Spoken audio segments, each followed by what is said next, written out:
की समस्याएं और चुनौतियां, इसमें कल बताया था कि कुछ चुनौतियां हैं जो पुरानी हैं, जैसे उपनिवेशवादी ढांचा, हीगलवादी संरचना, तीसरा ऐसी कुछ प्रॉब्लम्स बताई थी जो पुरानी है। और दूसरी तरफ कहा था राजनीतिक कारक,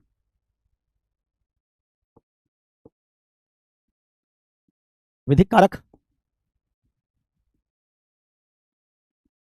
सिविल सोसाइटी और व्यक्तिगत मूल्य और आदर्श। इसमें इधर वाला बता दिया था, इधर वाले में राजनीतिक कारक भी आपको बता दिया। बताया आपको, एक छोटा टेबल बना दे रहा हूं, पढ़ाने के बजाय मैं आपके नोट्स टाइप का ही बनवा देता हूं, आप उसको देख लीजिएगा। राजनीतिक कारक ने बताया कि इसको हम 3 भाग में बांट सकते हैं। आजादी के बाद का जो राजनीतिक नेतृत्व था, इसमें स्वतंत्रता सेनानी की राजनेता थे, इसलिए राजनीति में त्याग, बलिदान, सत्यनिष्ठा, जनता की सेवा के आदर्श विद्यमान थे। और इसी से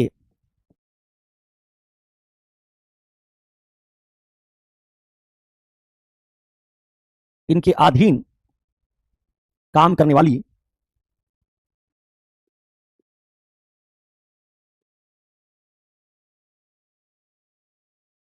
सिविल सेवा पर भी नैतिकता का दबाव था। राइटिंग खराब है, मैं पढ़ दे रहा हूं। आजादी के बाद का राजनीतिक नेतृत्व स्वतंत्रता सेनानी राजनेता थे। राजनीति में त्याग, बलिदान, सत्यनिष्ठा, जनता की सेवा के आदर्श विद्यमान थे। इसी से इनके अधीन काम करने वाली सिविल सेवा पर भी नैतिकता का दबाव था। जब कोई नेता अपने बच्चों के लिए, अपने लिए घूस नहीं मांगता था या उनके लिए काम नहीं करता था, तो ब्यूरोक्रेट जो उनके अधीन काम करते थे वो भी ऐसा नहीं कर पाते थे। लेकिन मैंने कहा कि 70 के दशक में कांग्रेस पार्टी के विभाजन से एक बड़ा बदलाव आया, और इस बदलाव को तुमको बताया था। क्या बदलाव आया? कहा कि से राजनीति में नेता के प्रति व्यक्तिगत निष्ठा वाले लोग शामिल हुए। पहले चरण में व्यक्तिगत निष्ठा नहीं थी, इनकी किसके प्रति निष्ठा थी? राष्ट्र के प्रति निष्ठा, क्योंकि सब आजादी में लड़े थे, इसका इसलिए इनकी किसी नेता के प्रति निष्ठा नहीं थी। ठीक है, कोई बड़ा नेता था, कोई बड़ा नेता था, नेहरू बड़े नेता थे, लेकिन देश में जो राजनेता थे नेहरू के लिए काम नहीं करते थे, वो सब देश के लिए काम करते थे। लाल बहादुर शास्त्री केवल कोई नेहरू के मुरीद नहीं है, नेहरू उनके प्रधानमंत्री थे, वो मंत्री थे, लेकिन सारे मंत्री देश के लिए समर्पित थे। 70 के दशक में बदलाव आया। अब जो राजनेता है वो देश के लिए नहीं, वो अपने हाई कमांड के लिए समर्पित है। इससे क्या आया? इससे आया हाई कमांड कल्चर। इसी से ये 70 के दशक वाली बात है, इसी से राजनीति में चापलूसी की संस्कृति, इसी से दल के भीतर लोकतंत्र समाप्त, पार्टी के भीतर लोकतंत्र खत्म होने लगा। इसी से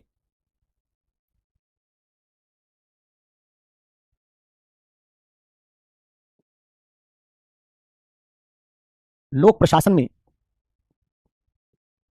निष्ठावान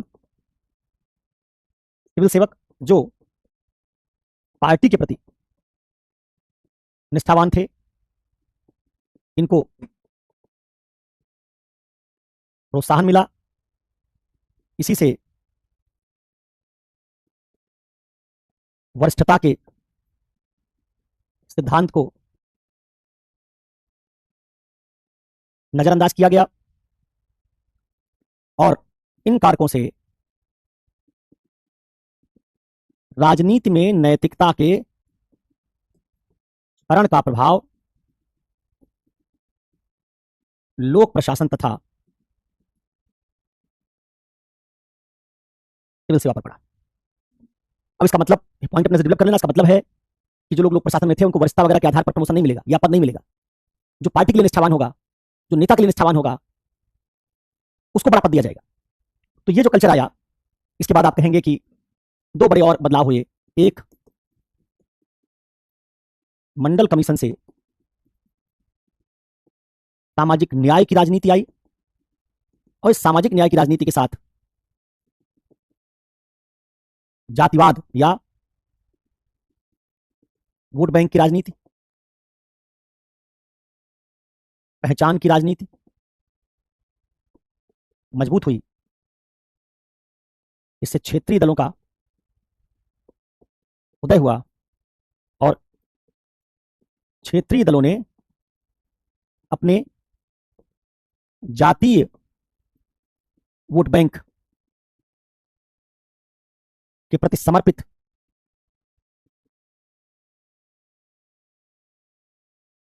सिविल सेवकों को प्रोत्साहित किया। इस कारण से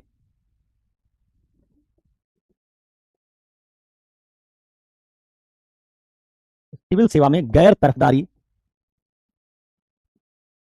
एवं निष्पक्षता का मूल्य ये कमजोर हो गया। फिर आता है दौर सांप्रदायिक राजनीति। राजनीति में धर्म का प्रयोग और इससे लोक प्रशासन में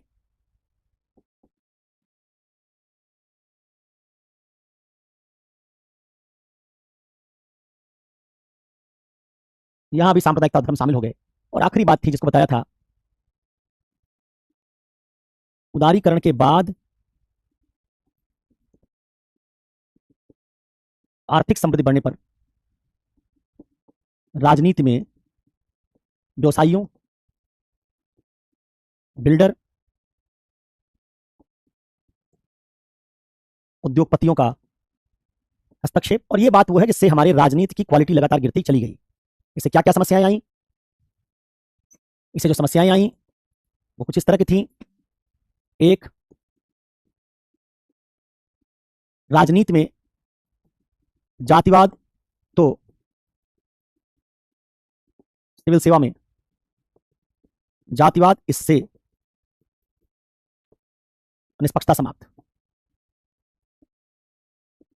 राजनीति में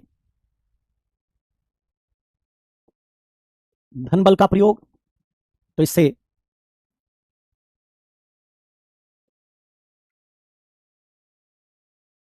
राजनेताओं एवं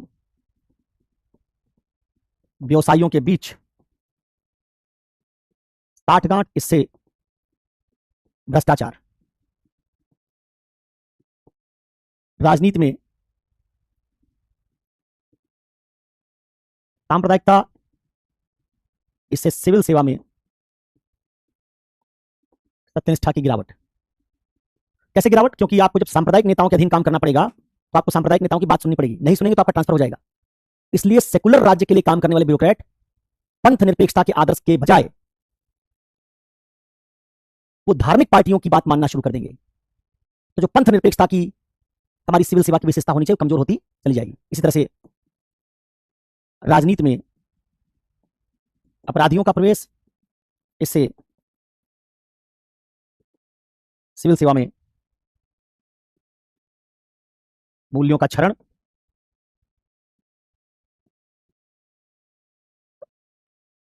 नैतिकता की प्रेरणा कमजोर। अपराधियों के अधीन जब सिविल सेवकों को काम करना पड़ेगा तो उनके दिमाग से ये बात निकल जाएगी कि कोई देश के लिए काम कर रहे हैं, कोई बहुत पवित्र सेवा में आए हुए हैं। अपराधियों की बात मानते मानते उनको लगेगा कि बस नौकरी करनी है, तो सिविल सेवा नौकरी बनकर रह जाएगी। तो ये कारण है जिनसे राजनीति के गिरावट के साथ सिविल सेवा में गिरावट आई। उसका बड़ा सीधा संबंध ये है क्योंकि सिविल सेवक राजनेताओं के अधीन काम करते हैं।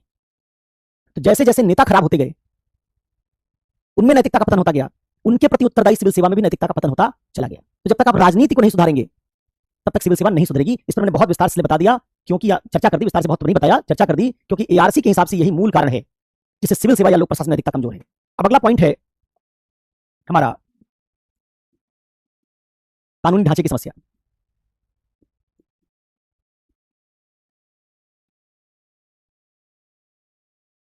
कानूनी ढांचे की समस्या, कानून में क्या गड़बड़ है, इसको भी दो चार लाइन में सुन लो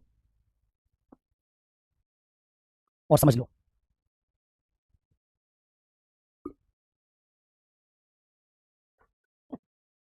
सिविल सेवक राजनीतिक भ्रष्टाचार को नहीं कम कर सकता है। सिविल सेवक की बस की बात नहीं है ये कि राजनीतिक भ्रष्टाचार को कम करे। बस इतना हो सकता है कि वो गैर तरफदारी के मूल्य पर काम करके राजनीतिज्ञों की उन बातों को मानने से इनकार कर सकता है जो बातें संविधान सम्मत नहीं है, जो उसके कोड ऑफ कंडक्ट से संगत नहीं है। लेकिन ये भी वही सिविल सेवक कर पाएगा जो सिविल सेवा में पैसा कमाने नहीं गया है। अगर आप सिविल सेवा में पैसा कमाने गए हैं तो आप अंततः राजनेताओं की सारी बात मान लेंगे, क्योंकि उनकी कृपा के बिना आप महत्वपूर्ण पदों पर नहीं रह पाएंगे जहां कमाई होगी। आप अगर किसी पद पर गए और वहां पैसा कमाएंगे, अपने ही 4 लोगों से शिकायत करके आपको भ्रष्टाचार के आरोप में निलंबित कर देंगे। तो इसलिए राजनेताओं की कृपा आपको चाहिए, तभी आप धन कमा सकते हैं। क्योंकि बहुत सारे सिविल सेवक इसलिए सिविल सेवा में जाते हैं, धन कमाने के लिए, इसलिए वो राजनीतिज्ञों की हर बात मानने लगते हैं। तो आप राजनीति में सुधार तो नहीं कर सकते, तो राज्य का काम है। राज्य को देखना पड़ेगा, चुनाव आयोग को देखना पड़ेगा कि जो दल लोकतंत्र के लिए चुनाव लड़ते हैं उन दलों के भीतर लोकतंत्र क्यों नहीं है, वहां हाई कमांड कल्चर क्यों है, दलों के भीतर राजतंत्र है। मोदी अमित शाह का शासन, राहुल गांधी का शासन, अखिलेश यादव का शासन, ये राजा है अपनी पार्टियों के। तो पार्टी में जब तुम राजा की हैसियत से रहोगे तो देश में लोकतंत्र कैसे ले आओगे? जब अपनी पार्टी के भीतर लोकतंत्र नहीं ला सके, जिस पार्टी से तुम आए हो, जिस पार्टी के लिए तुमने 30-40 साल काम किया है, तो तुम देश के लिए लोकतंत्र कैसे ले आओगे? अगर लोकतंत्र में तुम्हारी आस्था और निष्ठा है तो फिर कहते ना कि दूसरे के बारे में कोई बहुत सलाह राय देता हो, उसको लोग कहते हैं पहले अपने गिरबान में झांक के देखो, पहले अपना घर ठीक करो। तो देश तो बाद में ठीक करोगे तुम, पहले अपनी पार्टी ठीक करो। तो वो ये काम तो चुनाव आयोग करवाएगा, कहेगा कि समय से पार्टी के भीतर चुनाव हो। और जैसे चुनाव आयोग क्या निश्चित करता है कि चुनाव स्वतंत्र और निष्पक्ष हो राज्य के भीतर, वैसे पार्टी के भीतर भी स्वतंत्र निष्पक्ष चुनाव हो। ऐसा नहीं कि राहुल गांधी ने खड़ा कर दिया खड़गे को, अब वो रबर स्टैंप प्रत्याशी है, दूसरा प्रत्याशी शशि थरूर उनके खिलाफ खड़ा हुआ। जहां जहां शशि थरूर कैंपेन करने गए कांग्रेस पार्टी के अध्यक्ष के तौर पर, वहां प्रतिनिधियों ने उनसे मिलने से इनकार कर दिया, क्योंकि पहले से मैसेज चला जाता था पार्टी हाईकमांड से, इनसे मत मिलना। तो एक परिवार कुंडली मार के 40 साल से पार्टी प्रदेश की सबसे बड़ी पार्टी पर बैठा है और उसका नेता अक्सर न्याय की बात, लोकतंत्र की बात, बड़ी बड़ी बात करता है। सवाल यह है कि तुम तो एक सांसद हो, तुम जब अपनी पार्टी के भीतर तानाशाह हो तो देश तुमको जब दे देंगे प्रधानमंत्री बना के, तो तुम तानाशाही कैसे छोड़ दोगे? तो ये बात किसको इंश्योर करनी पड़ेगी? चुनाव आयोग को। राज्य को कुछ नियम बनाने पड़ेंगे, पार्टियां कैसे चलेंगी। अब ये वक्त है कि हम पार्टियों पर फोकस करें। सारी पार्टियां भारत की, उनको उसके नेता अपनी पर्सनल प्रॉपर्टी की तरह यूज कर रहे हैं। तेजस्वी यादव आरजेडी को अपनी पार्टी की तरह यूज करेंगे। उनके परिवार में अगर लालू जी के 10-11 बच्चे हैं तो सारे बच्चे जब मन होगा राजनीति में आ जाएंगे, सबको लोकसभा टिकट मिल जाएगा। यहां एक कार्यकर्ता 30-30, 40-40 साल पार्टी के लिए दे रहा है, टिकट नहीं पा रहा है। अब वहां सिंगापुर से बेटी लौटेगी और लोकसभा का टिकट ले लेगी। यही हाल सारे क्षेत्रीय दलों का है। आप उद्धव ठाकरे के बेटे हैं, आप 22-24 साल में ही पार्टी के भीतर बड़े नेता बन जाएंगे। आप करुणा दीदी के बेटे हैं, ठीक है, ऐसे कई बार फायदा भी होता है कि पॉलिटिकल कल्चर होता है, कंटिन्यूटी होती है, लेकिन दुनिया में तो ऐसे लोकतंत्र नहीं चल रहा है। इंग्लैंड में, यूरोप में ऐसे नहीं चल रहा है। तो हमने लोकतंत्र लिया उन्हीं से, यूरोप से। हम कह रहे हैं हम इसको राजा की तरह चलाएंगे, राजा के शासन की तरह चलाएंगे। तो ये जब आप नहीं, ये कोई लोक सेवक थोड़े करवा सकता है। एक आईएएस अधिकारी थोड़े राहुल गांधी को जाके, मोदी को जाके, अमित शाह को जाके बताएगा पार्टी कैसे चलाओ। ये तो राज्य में कानून बनाना पड़ेगा, चुनाव आयोग को देखना पड़ेगा, सख्ती करनी पड़ेगी पार्टी के भीतर लोकतंत्र के लिए, जनता को देखना पड़ेगा। ऐसी पॉलिटिकल पार्टी को तुम क्यों लोकतांत्रिक मान रहे हो? जो हल्ला मचा रहे हैं कि लोकतंत्र की हत्या हो गई, लोकतंत्र की हत्या हो गई, देश में तानाशाही आ गई। बात सही भी है, देश में तानाशाही आ गई है या है, लेकिन जो लोग चिल्ला रहे हैं वो भी तो तानाशाह हैं। वो कौन सा लोकतांत्रिक नेता है? तो एक चोर दूसरे चोर को कह रहा है तुम चोर हो, ये ब्यूरोक्रेसी का काम नहीं है। तो राजनीति में जो कचरा भरा है, राजनीति में जो चापलूसी की संस्कृति, उसको ब्यूरोक्रेट दूर नहीं कर सकता कि चापलूस नेताओं को प्रमोट मत करो। राजनीति के भीतर भी, पार्टियों के भीतर भी प्रमोशन का एक सिस्टम होना चाहिए, जैसे काम करने पर नेता प्रमोट होगा। खैर, अब जाइए, उसको छोड़ते हैं। तो आप राजनीति वाली समस्या पर ज्यादा पढ़ना चाहते हैं तो आपको एआरसी पर जाना पड़ेगा, आपको एआरसी पर जाना पड़ेगा। और एआरसी की पढ़ाई करके देखना पड़ेगा कि एआरसी ने क्या सजेशन दिए हैं पॉलिटिकल चेंजेस के लिए, क्या क्या राजनीति में हमको बदलाव करने की जरूरत है। हमारे देश में हम व्यक्तियों पर ज्यादा निर्भर हैं, संस्थाओं पर नहीं। हम पार्टी मजबूत नहीं बना रहे हैं। हम पसंद करते हैं मोदी को, योगी को, राहुल गांधी को। राहुल गांधी का आदमी है, मोदी का आदमी है। आदमी चला गया तो क्या करोगे? देश छोड़ दोगे? देश खत्म कर देंगे? देश संस्था से चलता है। संस्था मजबूत होती है, एक राहुल गांधी जाएगा दूसरा आएगा, एक मोदी जाएगा दूसरा आएगा, ये मतलब नेता बनते रहेंगे। लेकिन संस्था ही खत्म कर दोगे तो सब चापलूसी वाले लोग कल यही देश चलाने के लिए आएंगे। इनमें राजनीतिक क्षमता नहीं है, राजनीतिक कौशल नहीं है। कानूनी ढांचे की समस्या क्या है? आर्टिकल 309 और 311 अगर आपने पढ़ा है, नहीं पढ़ा तो पढ़िएगा, मैं विस्तार से बताने नहीं जा रहा हूं। वो सिविल सेवकों के अधिकार, उनको मिली हुई उन्मुक्तियां, प्रिविलेजेस, उनको हटाने की प्रक्रिया, इन सब के बारे में है। और 309, 30311 इसको लेकर भारत में कहा जाता है कि ये लोक प्रशासन में नैतिकता में बाधक हो गया। ठीक है, तो आप जब देखेंगे अनुच्छेद 309 से 311, तो क्या मिल गया इसमें? इसमें सिविल सेवकों को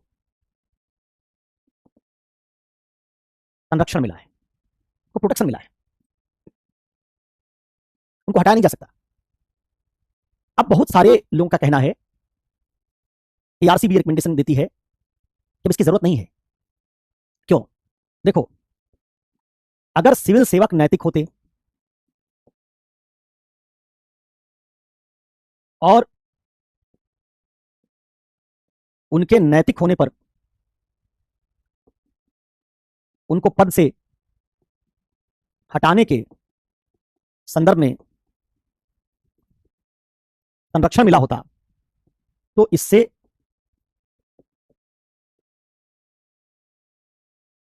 नैतिकता मजबूत होती। भाई कोई आदमी बहुत नैतिक है, तुमने उसको गारंटी दे दी कि तुमको कोई हटा नहीं सकता है, तो अपनी नैतिकता का क्या करेगा? और कड़ाई से पालन करेगा। तो किस दिमाग से आपने डर निकाल दिया? ये आर्टिकल इसलिए बनाया गया था कि सिविल सेवकों को नेता डरा धमका ना पाए कि तुमको नौकरी से बर्खास्त कर देंगे, जिससे सिविल सेवक राजनेताओं के अनुचित दबाव में ना आए। इसलिए आया था ये सिविल सेवकों को राजनीतिक दबाव से मुक्त रखने के लिए बनाया गया नियम था कि कल को राजनेता करप्ट हो जाएं तो भी सिविल सेवक इनके दबाव में नहीं आएंगे, क्योंकि राजनेता उनको हटा नहीं सकते। लेकिन क्या पाते हैं आप? लेकिन यदि सिविल सेवक अनैतिक हो जाएं, लोक प्रशासन में अनैतिकता आ जाए, भ्रष्टाचार हो, पद का दुरुपयोग हो, सिविल सेवकों में सत्यनिष्ठा का पतन हो, तो ऐसे में यह कानूनी संरक्षण भ्रष्टाचार एवं अनैतिकता की शील्ड बन जाता है। शील्ड मतलब रक्षक। मतलब अब सिविल सेवक भ्रष्टाचार करता है, उसको पता है कि हमको तो कोई हटा नहीं सकता, हमको बर्खास्त नहीं कर सकते हो, सस्पेंड कर सकते हो, लेकिन हमको नौकरी से टर्मिनेट नहीं कर सकते हो। तो क्या हुआ इससे? यह कानून किसमें बदल गया? इससे यह कानून भ्रष्टाचारी के संरक्षण में तब्दील हो गया।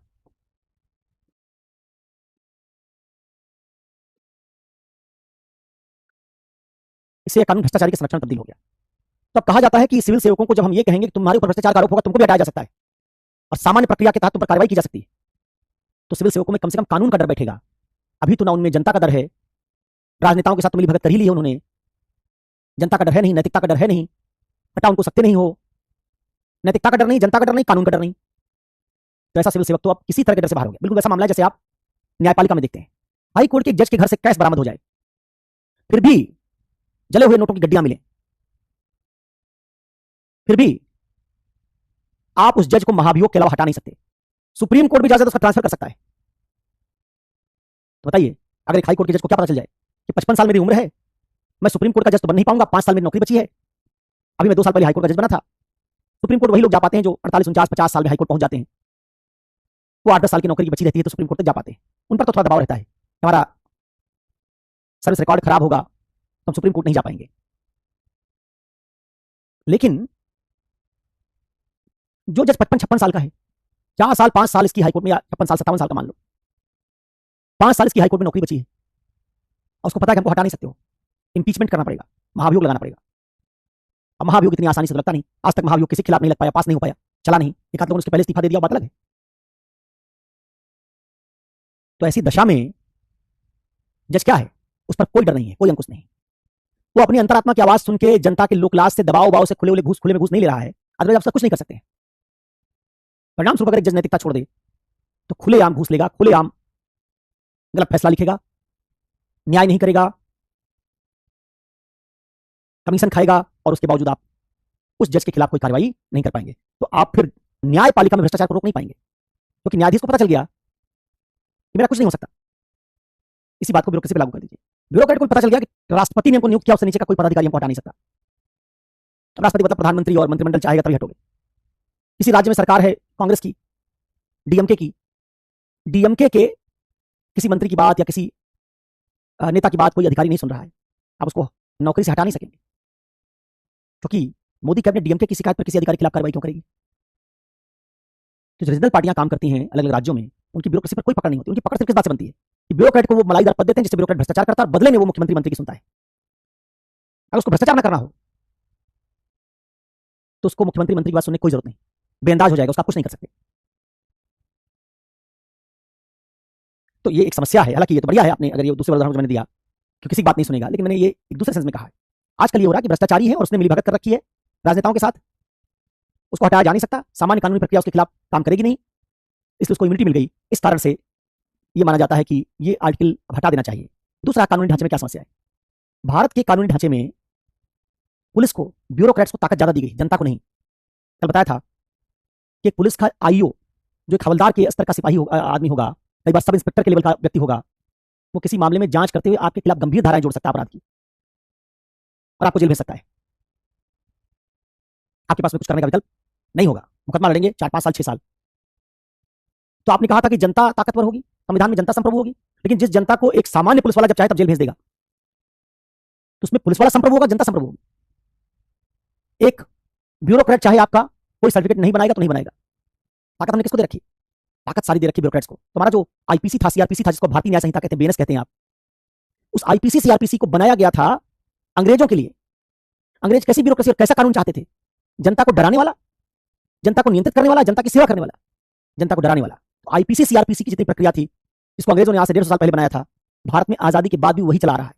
हमने अभी पिछले वर्ष से 1-1.5 वर्ष से इसमें भारतीय न्याय संहिता इसका नाम करके कुछ बदलाव करने शुरू किए हैं, लेकिन इसका ढांचा अभी भी अंग्रेजों के समय का है, जो कानून जनता को ताकत देने के लिए बनाए नहीं गए थे। तो ठीक इस बात को अगर आप समझ गए तो इससे ये समझ गए कि कानूनी ढांचे में 2 समस्याएं हैं। दूसरी समस्या है कानूनों का ढांचा भी उपनिवेशवादी है, जो सिविल सेवकों, पुलिस, सुरक्षा एजेंसी,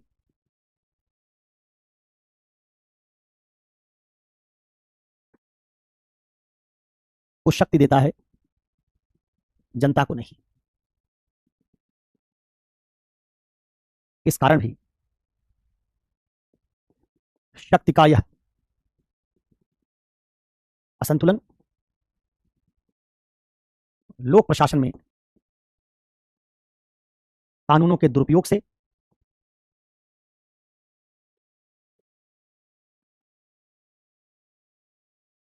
नैतिकता को कमजोर करता है। यह कानूनी ढांचा है। राजनीतिक कारक एक हो गया, कानूनी कारक एक हो गया। हीगलवादी संरचना पढ़ लिया आपने। उपनिवेशवादी ढांचे से ब्यूरोक्रेट्स को कैसे माई बाप बनाया गया था वो आपने देख ही लिया। उनके पास विवेकाधीन शक्ति थी, मनमानापन था, सारे निर्णय अपनी मर्जी से लेते थे। तो ये कुछ कारक है जिनसे लोक प्रशासन में हमारे नैतिकता में कमी है। अगला कारण है सिविल सोसाइटी।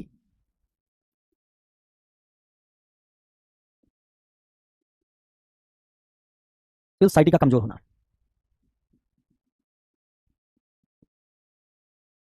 इसको भी समझ लो। तो चौथा कारण भी थोड़ी बात करके फिर हम लोग इसके बाद जाएंगे कि अब इस सिलेबस में क्या लिखा है, किसको कैसे दुरुस्त कर सकते हैं।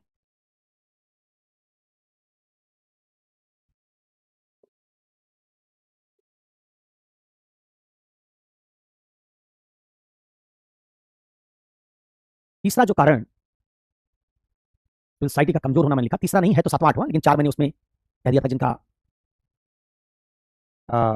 संबंध पुराने से है और कुछ जो हमारे अभी के प्रॉब्लम से जुड़ा हुआ है। कानूनी ढांचे में आप कहेंगे कि भी तो पुराना था सर, इसको भी तो पुराने वाले रखना चाहिए भूतकाल में। देखो, संविधान बनने के बाद से जो काम शुरू हुआ और गड़बड़ हुई, उसको सबको मैंने वर्तमान की समस्याओं में रखा है। अंग्रेजों ने जो छोड़ा था या हमारे समाज की जो समस्या है उसको मैंने भूत वाले खंड में रखा था। कानूनों वाले खंड में मैंने मूल बात क्या पढ़ाई? आर्टिकल 309 और 311 ये अंग्रेज बना के नहीं गए थे, ये हमने इंश्योर किया है। संविधान तो हमने बनाया ना। ठीक है, कई संविधान के उपबंध जो अंग्रेजों वाले हमने वापस रख लिए, लेकिन हम तो संविधान बना रहे थे, तो हम जो चाहते बनाते। इसलिए भारत में जो समस्या संविधान बनने के बाद की है, आजादी के बाद की है, जब शासन हमारे हाथ में आ गया, वो सब समकालीन और वर्तमान की समस्या है। जो समस्या हमारे संविधान बनने से पहले की, आजादी से पहले की है, इसका संबंध उपनिवेशवाद से है, हमारी संस्कृति से है, हमारी सामाजिक संरचना से है, उस सबको दूसरे वर्ग में मैंने रखा था। तो हीगलवाद आपके संविधान बनने आजाद होने से पहले करना चाहे, अंग्रेज हीगलवाद का इस्तेमाल करके भारत में ब्यूरोक्रेसी को ताकतवर बना रहे थे। उपनिवेशवादी शासन में गुलाम मुल्क को नियंत्रित करने के लिए जब ब्यूरोक्रेसी बनाई गई, तो उस ब्यूरोक्रेसी का काम शासन करना था, सेवा करना नहीं था।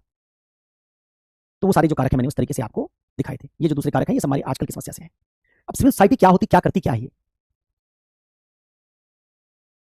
नहीं, भ्रष्टाचार उस टाइम में भी होता था, कम होता था, लेकिन आइडिया उसके पीछे संविधान निर्माताओं ने बनाया था कि कल को कोई राजनेता करप्ट हो जाए, अब ब्यूरोक्रेट से अपना करप्शन का काम करवाना चाहे, तो ब्यूरोक्रेट तो मजबूर हो जाएगा, तो बस कोई रास्ता नहीं। उसी से बचने के लिए उन्होंने क्या कर दिया, ये आर्टिकल डाल दिए कि अगर एक ब्यूरोक्रेट ईमानदार रहेगा, तो ऐसा ईमानदार ब्यूरोक्रेट किसी राजनेता के दबाव में नहीं आएगा, क्योंकि राजनेता उसकी नौकरी नहीं ले सकता है। 2 मिनट रुकेगा।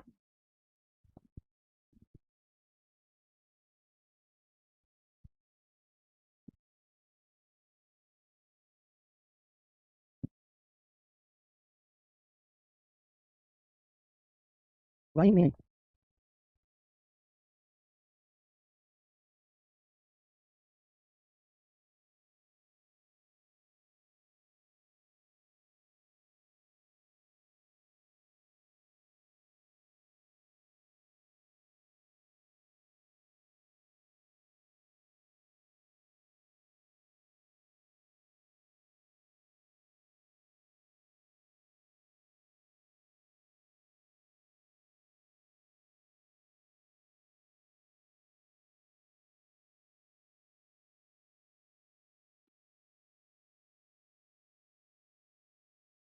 चलिए, आवाज आ रही है, सुन पा रहे हो?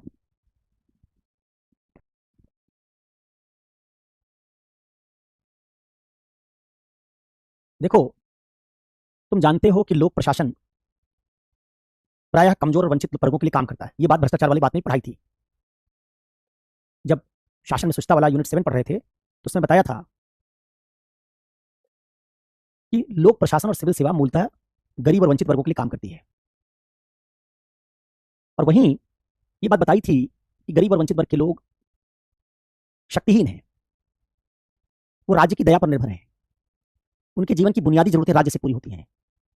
तो ऐसे लोग जो राज्य पर निर्भर हैं, वो असल में ब्यूरोक्रेसी पर निर्भर हैं, क्योंकि राज्य तो अमूर्त चीज है। राज्य जो कुछ उनको देता है, किसकी मदद से मिलती है? ब्यूरोक्रेसी की मदद से मिलती है। तो उनके लिए ब्यूरोक्रेसी ही राज्य है। तो जिससे उनको मिल रहा सब कुछ उनके लिए माई बाप हो गया। इसलिए ब्यूरोक्रेट गरीब आदमी के लिए माई बाप है, जिसकी मर्जी के बिना गरीब आदमी का कुछ नहीं हो सकता। तो उस दशा में जहां हालत ऐसी है, उस दशा में गरीब आदमी अपनी हकदारी को ब्यूरोक्रेट पर दबाव डाल के नहीं ले पाता है।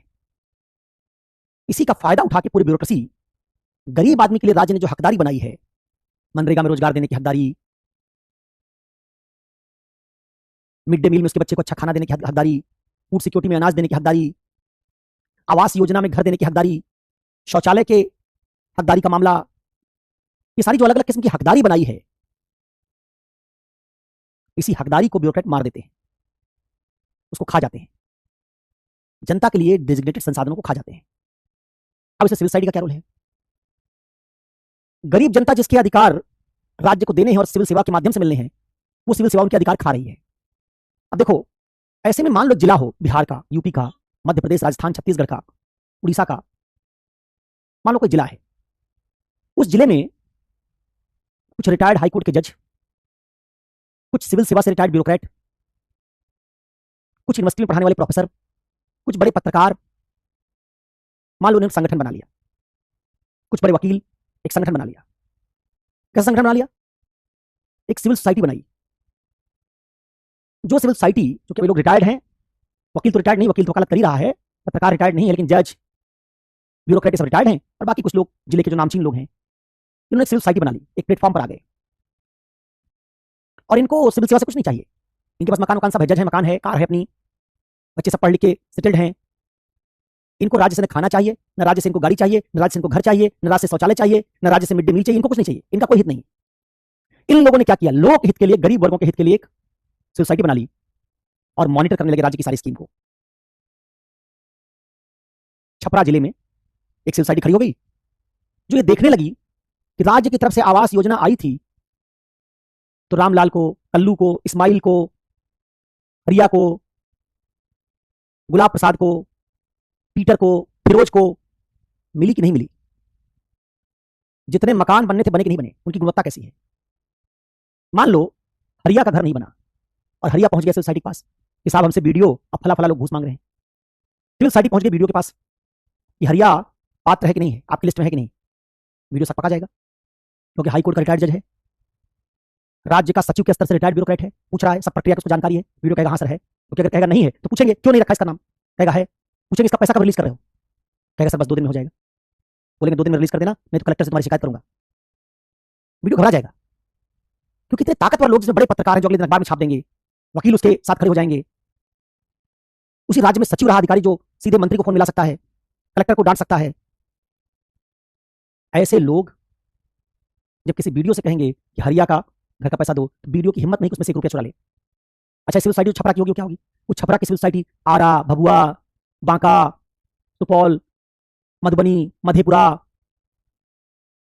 मुजफ्फरपुर, दरभंगा, इनकी सिविल सोसाइटी से कनेक्टेड होगी, सब आपस में कनेक्टेड होंगे और इनकी एक आवाज पर हजारों लाखों लोग सड़क पर उतरेंगे क्योंकि ये जनता के लिए काम करते हैं। नेता नहीं है ये, राजनीति में नहीं जा सकते, राजनीति में जाति मामला गड़बड़ हो जाएगा। कि जनता के अधिकारों के लिए खड़े, जैसे मजदूर किसान संगठन था अरुणा राय का, जैसे स्वामी अग्निवेश ने खड़ा किया था संगठन। ऐसी सिविल सोसाइटी जब मजबूत होती है तो सिविल सोसाइटी क्या करती है? नागरिक जो अशिक्षित हैं, गरीब हैं, जिनके पास ताकत नहीं, ये उनकी ताकत बन जाती है। इस सिविल सोसाइटी के लोग अगर कलेक्टर के पास चले गए तो कलेक्टर देखेगा हाईकोर्ट का रिटायर्ड जज आया है, पुराना उसका बॉस आया है जो आईएएस का प्रोफेसर बन के आया था, तो राज्य का सचिव था, जिले के बड़े पत्रकार आए हैं, तो कलेक्टर भी घबराएगा। उसको लगेगा कि अगर मैंने योजना लागू नहीं करवाई तो बात ऊपर तक चली जाएगी। क्या पैदा होगा? दबाव, जनता का दबाव। किसके थ्रू? उस जनता के थ्रू नहीं जो कमजोर है, उस जनता के थ्रू जो उस कमजोर जनता की मजबूत आवाज है। सिविल सोसाइटी क्या करती है? जनता जो अपना मामला खुद नहीं लड़ सकती, उसकी ताकत बन जाती है और ये लोक प्रशासन पर दबाव डालती है। इसके दबाव में लोक प्रशासन को नैतिक रहना पड़ता है। भारत में दुर्भाग्य से पहला तो सिविल सोसाइटी हर जगह है नहीं, कुछ जगहों पर है तो मजबूत नहीं है। तीसरा, सिविल सोसाइटी के लोग भी कई बार वो सिर्फ सिविल सोसाइटी के सदस्य बनकर अपना हित साधते हैं, ब्यूरोक्रेट्स के साथ मिलकर अपना काम करवा लेते हैं उसके बहाने। चौथा, अन्ना हजारे मूवमेंट से जो सिविल सोसाइटी भारत की थी वो सब पॉलिटिकल बन गई, सब पॉलिटिकल बन गई।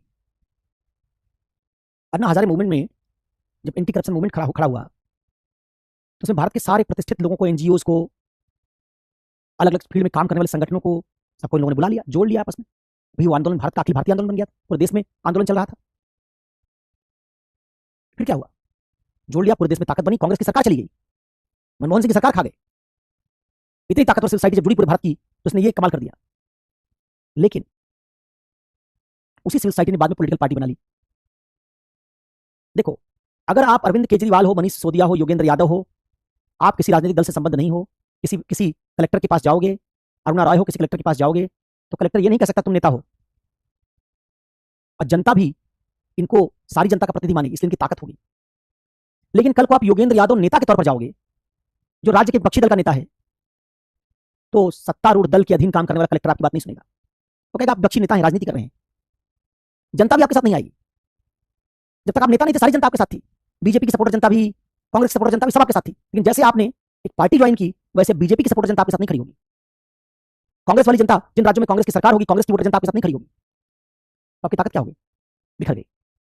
अन्ना हजारे मूवमेंट ने भारत में 50 साल से जो सिविल सोसाइटी मजबूत हुई थी उसको एक झटके में बिखेर दिया। तब पर ठप्पा लग गया कि तुम लोग पॉलिटिशियन हो। मेधा पाटकर, अरुणा राय, राजमोहन गांधी, सबको या तो चुनाव लड़वा दिया या पॉलिटिकल पार्टी में ले लिया।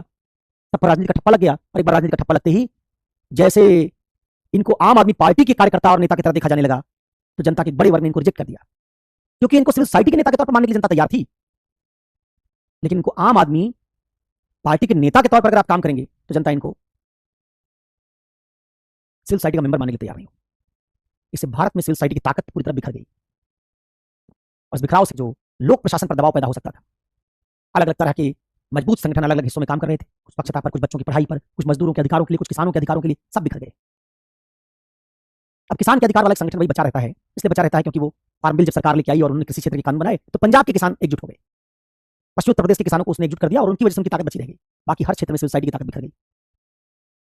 तो इस कारण से लोक प्रशासन में नैतिकता कमजोर है। अगर कोई जनता के नुमाइंदगी के तौर पर गैर राजनीतिक संस्था जनता के मुद्दों को लोक प्रशासन के सामने नहीं उठाती है, राजनेताओं के सामने नहीं रखती है और उन पर दबाव नहीं डालती है, तब तक राज्य जनता के दबाव को महसूस नहीं करता है। दो ही तरह के दबाव को राज्य महसूस करता है। एक, जो वोट बैंक बन चुकी जनता है, क्योंकि वो चुनाव में वोट देती है, उसके पास वोट बैंक है, इसलिए उसके मुद्दे की सुनवाई हो जाती है। दूसरा, जिसके पीछे सिविल सोसाइटी की ताकत है। दो ही तरह की जनता की सुनवाई राज्य जल्दी करता है। अगर आपका घर नहीं बन रहा, आप हरिया इस्माइल हैं, तो हरिया इस्माइल होने के नाते, व्यक्ति के नाते आपके लोकतंत्र में कोई ताकत नहीं। आप एक वोट हैं, एक वोट से क्या होता है? तो फिर आप राज्य से लड़ नहीं पाएंगे, सरकार से लड़ नहीं पाएंगे, क्योंकि अंततः अगर हरिया दलित है तो दलित पार्टी को वोट देगा। उसके घर बनने का कोई मामला इससे जुड़ा हुआ है नहीं, तो लाभ है कुछ तरह के। तो हमें पता होता है कि ये वोट बैंक इस पार्टी का, ऐसी पार्टी को वोट देगा। लेकिन घर जो आप ले रहे हैं वो व्यक्तिगत क्षमता के हिसाब से ले रहे हैं, व्यक्तिगत लाभ के लिए ले रहे हैं। तो व्यक्तिगत लाभ के लिए आपकी कोई सामूहिक ताकत नहीं बनती है।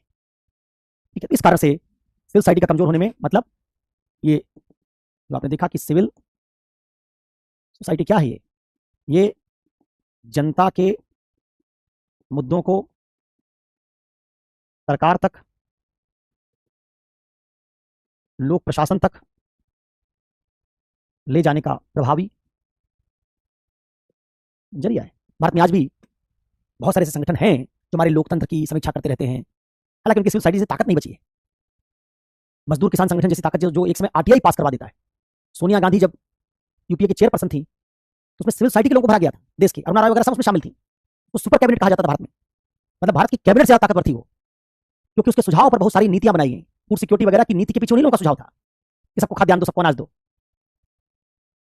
तो ये जो सारा आइडिया है वो इस तरह से जुड़ा हुआ है। तो ये प्रभावी जरिया है। और क्या है ये?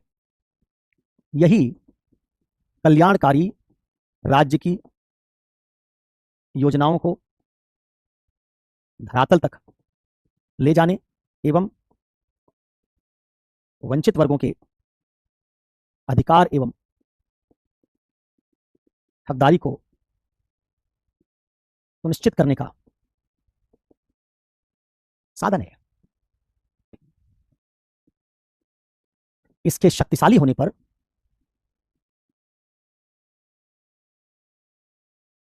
लोक प्रशासन एवं सरकार पर इसका दबाव होता है, जिस दबाव के कारण लोक प्रशासन में नैतिकता आती है।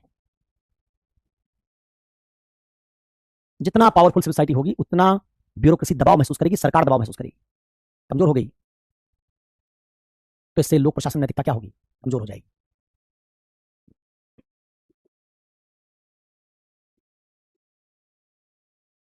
सिविल सोसाइटी की कमजोरी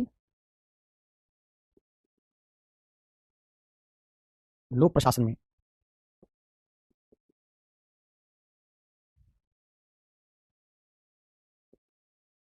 जनता के अधिकारों के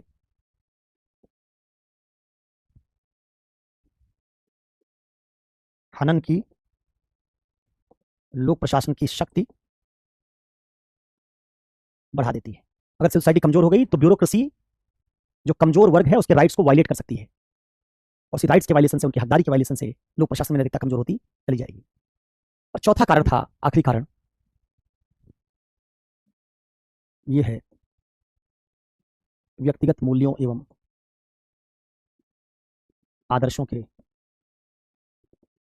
गिरावट से जुड़ी समस्या। अभी तक जितनी समस्याएं बताई इनका संबंध संस्थाओं से था। सिविल सोसाइटी कमजोर हो गई, राजनीति में भ्रष्टाचार आ गया, या राजनीति में भाई भतीजावाद आ गया, जातिवाद आ गया, सांप्रदायिकता आ गई, सब संस्थाएं, कानून का ढांचा ठीक नहीं है, लीगलवाद के हिसाब से आपकी ब्यूरोक्रेसी गढ़ी गई है। ये इंस्टीट्यूशनल प्रॉब्लम्स थी। ये जो प्रॉब्लम है ये इंस्टीट्यूशनल नहीं है, पर्सनल है। पर्सनल डिक्लाइन हुआ है वैल्यूज में। क्यों हुआ है? इसका एक कारण कहा जाता है कि लोक प्रशासन को युवकों और युवतियों ने भारत में एम्प्लॉयमेंट का जरिया मान लिया है। क्या मान लिया है? इसका बड़ा कारण है कि भारत में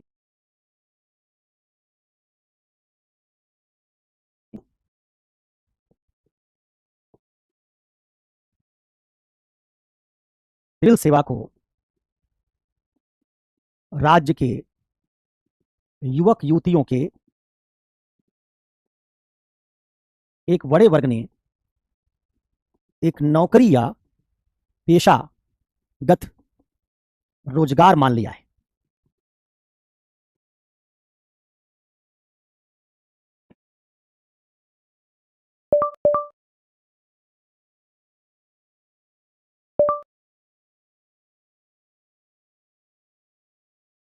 मतलब बिल्कुल वैसा समझ लीजिए कि जैसा एक आदमी पुलिस में जाना चाहे जिसको बंदूक से बहुत डर लगता है, गोली से बहुत डर लगता है, डरपोक किस्म का आदमी है, भीरू है, जो बड़ी जल्दी घबरा जाता है, हाथ पांव फूल जाते हैं। लेकिन जब जब पुलिस में दारोगा की, सब इंस्पेक्टर की भर्ती आती है, हर बार फॉर्म डाल देता है। वो फिजिकल की तैयारी करता है, दौड़ने भागने जाता है, चाहता पुलिस में चले जाए। तो जब तुम इतना डरते हो, बंदूक से डर लगता है, गोली नहीं चला पाओगे, तो क्यों जाना चाहते हो? क्योंकि मानता है कि रोजगार है एक, और हम नौकरी की तलाश में हैं। भारत में नौकरी की तलाश में लगी भीड़ ने सिविल सेवा को भी नौकरी मान लिया, और बिल्कुल वैसे इसमें आना चाहते हैं, व्यक्तिगत अभिक्षमता ना होने पर भी। ठीक है, जैसे मैंने कहा कि एक सर्जन जो सर्जन बनना चाहता है, डॉक्टर बनना चाहता है, लेकिन उसको खून देख के डर लगता है, ऑपरेशन टेबल पर किसी को देखेगा बेहोश हो जाएगा, फिर भी कह रहा है डॉक्टर बनना चाहते हैं। एक आदमी जिसमें डर और भय बहुत ज्यादा है, वो पुलिस में सब इंस्पेक्टर बनना चाहता है। क्यों बनना चाहता है? रोजगार नहीं, कुछ तो मिल जाए। तो भारत के युवक युवती, उनका एक बड़ा वर्ग, वो 10 फॉर्म डालते हैं। यूपीएससी का भी डाल दिया, पीसीएस का भी डाल दिया, कल बीटीसी का टीचर का आएगा उसका भी डाल देंगे, दरोगा भर्ती आएगी उसमें भी डाल देंगे, बैंक का भी एग्जाम लगे हाथ दे देंगे। ये तो रोजगार तलाश रहे, जो मिल जाए वही ठीक है। तो उन्होंने बाकी नौकरियों की तरह सिविल सेवा को नौकरी मान ली है और इसकी प्रॉपर तैयारी कर रहे हैं कंपटीशन की तरह। तो इसका मतलब है कि इसमें हर कोई आना चाहता है, चाहे उसका मूल्य हो या ना हो। तो एक भारी भीड़ सिविल सेवा में आने के लिए तत्पर है, इसके गेट को अपनी तैयारी से, मेहनत से खोलने के लिए तैयार है, भले उसमें सिविल सेवा के मूल्य मौजूद हो या ना मौजूद हो। तो पहला कारण तो यह है, इसको रोजगार की तरह देखने वाले लोगों ने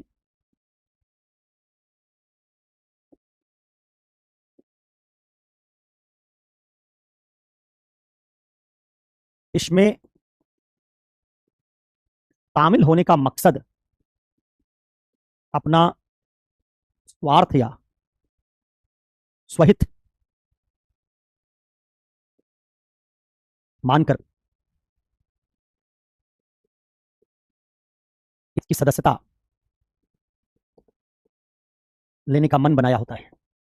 वाक्य संरचना थोड़ी जटिल हुई, इसको ठीक कर लेना। मतलब उसका कंटेंट यही है कि जो लोग इसमें आना चाहते हैं, वो चाहते कि हमको नौकरी मिल जाए। वो ये नहीं देखते कि वो लायक है कि नहीं है आईएएस बनने के, चाहते हैं बस कड़ी मेहनत करेंगे किसी तरह से मिल जाए नौकरी।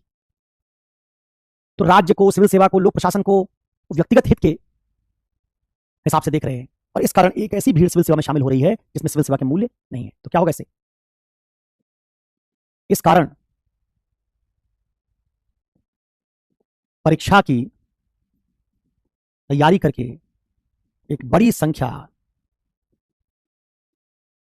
उन लोगों की है जो बिना सिविल सेवा के मूल्यों के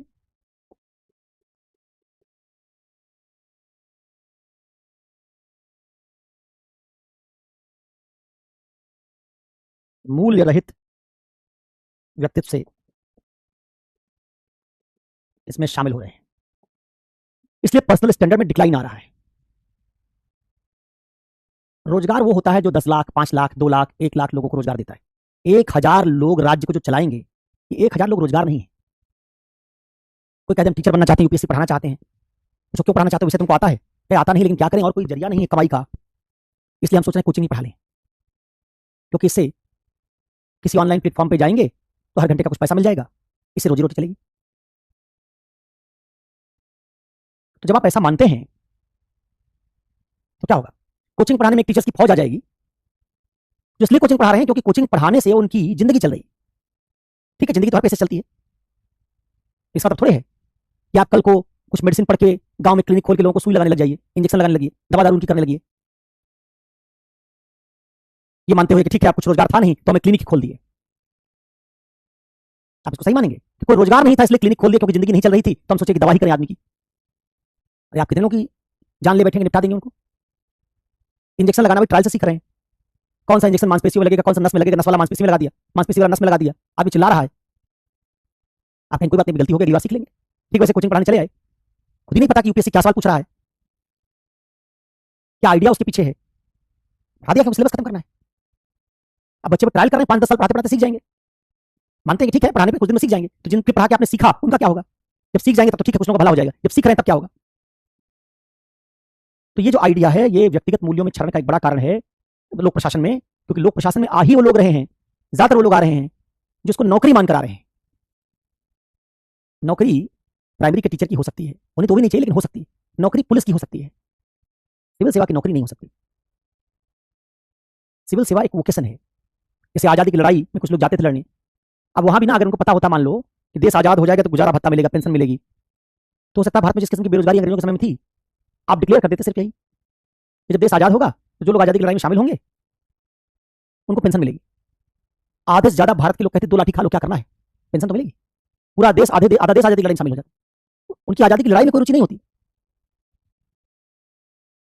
उनकी रुचि पेंशन में होती। ठीक है, हमने आजादी की लड़ाई खत्म होने के बाद कुछ लोगों को पेंशन दी, लेकिन लड़ते समय थोड़े उनसे कहा था पेंशन लेना इसलिए लड़ लो। अगर पेंशन लेने के लिए आप लड़ाई के लिए बुलाते तो आधा देश आ जाता। ठीक वही बात सिविल सेवा के अंदर समझिए कि कोई जैसे वहां आजादी की लड़ाई में लोगों ने भाग लिया पेंशन लेने के लिए नहीं, पेंशन बाद में उनको मिल गई, आए नहीं थे लड़ने इसलिए कि पेंशन लेंगे, ठीक है सिविल सेवा में आप आएंगे सैलरी मिल जाएगी, लेकिन आप सैलरी लेने के लिए सिविल सेवा में नहीं आ सकते, आप सरकारी गाड़ी चलने के इसमें नहीं आ सकते। आप आए प्राइमरी सिविल सेवा के लिए हैं, गाड़ी बंगला सैलरी ये सब मिल जाएगी।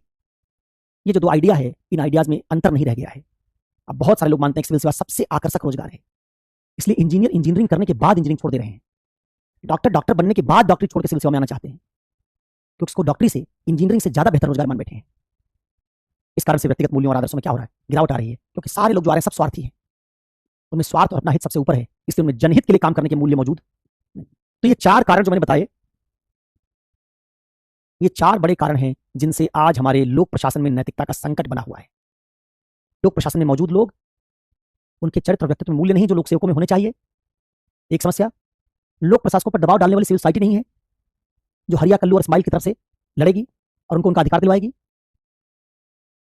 लोक प्रशासकों को हमने इम्यूनिटी दे दी है कि आपको कोई हटा नहीं सकता, जिससे भ्रष्टाचार करने की उनकी ताकत और बढ़ गई। इस कारण लोक प्रशासन मूल्य में गिरावट आई और राजनीति में लगातार आने वाली गिरावट से लोक प्रशासन में गिरावट आई। तो ये 4 कारण हैं। अब इसके बाद जो यूनिट 6 में टॉपिक लिखा है status and dilemmas in government and private sector, उस पर भी अगली क्लास में कुछ बात कर लूंगा और साथ ही कुछ समाधान हम इसके देख लेंगे 2-4। और एक टॉपिक इसमें बड़ा है, rules regulation and conscience as source of ethical guidance, विधि नियम विनियम और अंतरात्मा नैतिकता के मार्गदर्शक तत्व के रूप में, उस पर थोड़ी बात कर लेंगे। और बाकी जो बात होगी इस टॉपिक से रिलेटेड वो मैं कहूंगा कि आप पढ़िएगा, तो 1-1.5 क्लास पे और लेंगे। कैसे पढ़िएगा? वहां तक गुड गवर्नेंस का जो मानक है, जितने रिफॉर्म्स कमिटीज बनी है, होता कमिटी है, संथानम समिति है, जितनी कमिटीज बनी भारत की, जो राजनीति में सुचिता कैसे लाई जाए या ब्यूरोक्रेसी में क्या बदलाव किए जाएं, उस तरह की कमेटी की रिपोर्ट्स, गुड गवर्नेंस के आइडिया। 2014 में मुख्यमंत्रियों का एक सम्मेलन हुआ था, इसमें इस तरह की बात की गई थी। ये जो फैक्चुअल बात है जो आपको गवर्नेंस में पढ़ाई जाएगी, उससे इन समस्याओं का निदान कैसे हो सकता है इस पर देखिएगा। अगर आपको किसी एक जगह से सब बात पढ़नी है तो मैंने कहा एआरसी की 4थी रिपोर्ट, 10वीं रिपोर्ट इस बारे में विस्तार से बात करती है कि हम इन समस्याओं का समाधान कैसे कर सकते हैं। तो ये फैक्चुअल पार्ट होगा, इसलिए इसको आपको अपने से पढ़ना पड़ेगा। मैं इसके बारे में अगली क्लास में कुछ हिंट दे दूंगा। तो आज यहीं तक रुकेंगे।